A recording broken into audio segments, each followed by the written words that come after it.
పోలవరం నిర్మాణం దివంగత నేత మాజీ ముఖ్యమంత్రి వైఎస్ రాజశేఖర్ రెడ్డి కలల ప్రాజెక్ట్ అని కాంగ్రెస్ ప్రభుత్వం మరియు వైఎస్ రాజశేఖర్ రెడ్డి హయాంలోనే పోలవరం 33% పనులు పూర్తి అయ్యాయని కాంగ్రెస్ పార్టీ రాష్ట్ర అధికార ప్రతినిధి నెల్లూరు జిల్లా కాంగ్రెస్ పార్టీ అధ్యక్షులు నారపరెడ్డి కిరణ్ కుమార్ రెడ్డి తెలిపారు. బుధవారం స్థానిక ఇందిరా భవన్లో మీడియా సమావేశం నిర్వహించారు. ఈ సందర్భంగా నారపరెడ్డి కిరణ్ కుమార్ రెడ్డి మాట్లాడుతూ పోలవరంను జాతీయ సమస్యగా తీసుకొని వెంటనే పనులు పూర్తి చేయాలని డిమాండ్ చేశారు. ఈరోజు రాష్ట్ర కాంగ్రెస్ పార్టీ అధికార ప్రతినిధిగా అదేవిధంగా పోలవరం ప్రాజెక్టుకి సంబంధించి నిర్వాసితుల సమస్యల అధ్యయన కమిటీ ఒకటి కాంగ్రెస్ పార్టీ తరఫున ఏర్పాటు చేసినటువంటి కమిటీలో మెంబర్గా ఈ యొక్క ప్రెస్ మీట్ నిర్వహించడం జరిగింది. చంద్రబాబు గారు 2 రోజుల క్రితం పోలవరాన్ని సందర్శించి మార్చి 31లోగా పోలవరం ప్రాజెక్టును పూర్తి చేస్తాం, మొదటి దశని జాతికి అంకితం చేస్తామని చెప్పడం జరిగింది. ఈరోజు పోలవరం ప్రాజెక్టుకి సంబంధించి రాజశేఖర రెడ్డి గారి కలల ప్రాజెక్టు అయినటువంటి పోలవరానికి రాజశేఖర రెడ్డి గారు ముఖ్యమంత్రిగా ఉండగానే దానికి సంబంధించినటువంటి కేంద్ర ప్రభుత్వం అనుమతులు మొత్తం దగ్గర 108 అనుమతులు తీసుకొచ్చి పోలవరం ప్రాజెక్టులో దాదాపు 33% రాజశేఖర రెడ్డి గారు బతికొండగానే రైట్ మెయిన్ కెనాల్ కావచ్చు, లెఫ్ట్ మెయిన్ కెనాల్ కావచ్చు 33% పనులు పూర్తి చేసినటువంటి మహానుభావుడు స్వర్గీయ రాజశేఖర రెడ్డి గారు. కాబట్టి కాంగ్రెస్ పార్టీ రాష్ట్రాన్ని విడదీసేటప్పుడు పోలవరం ప్రాజెక్టుకి సంబంధించి రాష్ట్ర ప్రభుత్వం నిర్మించుకునేటటువంటి ఆర్థిక స్తోమత ఉండదని గ్రహించి పోలవరం ప్రాజెక్టుని జాతీయ ప్రాజెక్టుగా గుర్తించి దానికి సంబంధించినటువంటి ఖర్చు అయ్యేటటువంటి మొత్తం నిధులను కూడా కేంద్ర ప్రభుత్వమే భరిస్తుందని విభజన చట్టంలో పెట్టి ఈ యొక్క రాష్ట్ర ప్రజలకు కావాల్సినటువంటి అన్నింటినీ కూడా రాష్ట్రాన్ని విడదీసేటప్పుడు ముందు చూపుతూ ఆలోచించి విద్యా సంస్థలు అయితేనేమి, ఇరిగేషన్ ప్రాజెక్టులు అయితేనేమి, అదేవిధంగా మౌలిక వసతులకు సంబంధించి కావచ్చు, స్టీల్ ఫ్యాక్టరీలు కావచ్చు, ఇవన్నీ కూడా విభజన చట్టంలో పొందుపరిచి ఒక చట్ట రూపంలో కాంగ్రెస్ పార్టీ ఇచ్చినప్పుడు ఈరోజు పోలవరం ప్రాజెక్టుకి సంబంధించి గత 2 ప్రభుత్వాలు ఒకరి మీద ఒకరు నెపం నెట్టుకుంటూ దాన్ని కాస్త కాలయాపన చేస్తూ వచ్చాయి. జగన్మోహన్ రెడ్డి గారి ప్రభుత్వంలో పోలవరం ప్రాజెక్టుకి సంబంధించి నిర్వాసితులకు ఇవ్వాల్సినటువంటి పరిహారాన్ని 2 భాగాలుగా కుదించడం జరిగింది. అందులో మొదటి దశలో 41.15 మీటర్ల ఎత్తు వరకు నీటిని నిల్వ చేస్తే ఎంతవరకు ముంపుకు గురవుతుందో ఒక రాడార్ సర్వే చేసి మొదటి విడతలో వాళ్ళకి పరిహారం ఇస్తామని చెప్పడం జరిగింది.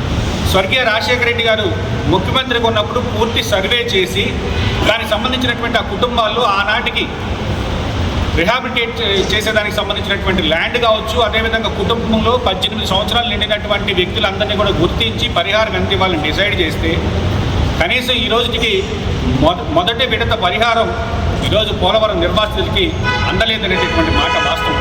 ఈరోజు చంద్రబాబు గారు 37 సార్లు ప్రాజెక్టును సందర్శించారని చెప్తున్నారు. మరి నిర్వాసితుల యొక్క సమస్యల పట్ల మీరు ఎన్నిసార్లు వాళ్ళతో నిర్వాసితులతో మాట్లాడారని కాంగ్రెస్ పార్టీ డిమాండ్ చేస్తుంది. కాబట్టి ఈరోజు కేంద్రంలో స్పష్టంగా ఇప్పుడుండేటటువంటి కూటమి ప్రభుత్వంలో ఫైనాన్స్ మినిస్టర్ బడ్జెట్ బిల్లులో పోలవరం యొక్క ప్రాజెక్టు నిధులను దగ్గర 30,000 కోట్లు తగ్గిస్తుందని చెప్పినా కూడా ఈరోజు మళ్ళీ ఏదో తంటాలు పడి మేము సెకండ్ ఫేజ్కి ఒప్పించామని చెప్తున్నారు. కానీ ఈరోజు R&Rకి సంబంధించినటువంటి దగ్గర 30,000 కోట్ల రూపాయలు ఇంకా కూడా మీరు నిర్వాసితులకు చెల్లించాల్సి ఉంది. ఇది మేము ఎందుకు చెప్తున్నామంటే పోలవరం ప్రాజెక్టు DPR అనేది 45 మీటర్ల ఎత్తులో మనం నీటి నిల్వ చేస్తేనే దగ్గరగా 194 TMCలకు సంబంధించి నీటి నిల్వ సామర్థ్యం 195 TMCలకు సంబంధించి నీటి నిల్వ చేస్తేనే అది గ్రావిటీ బేస్డ్ ప్రాజెక్ట్ అవుతుంది. పోలవరం ప్రాజెక్ట్ అనేది ఈ రాష్ట్రానికి ఒక వరం లాంటిది.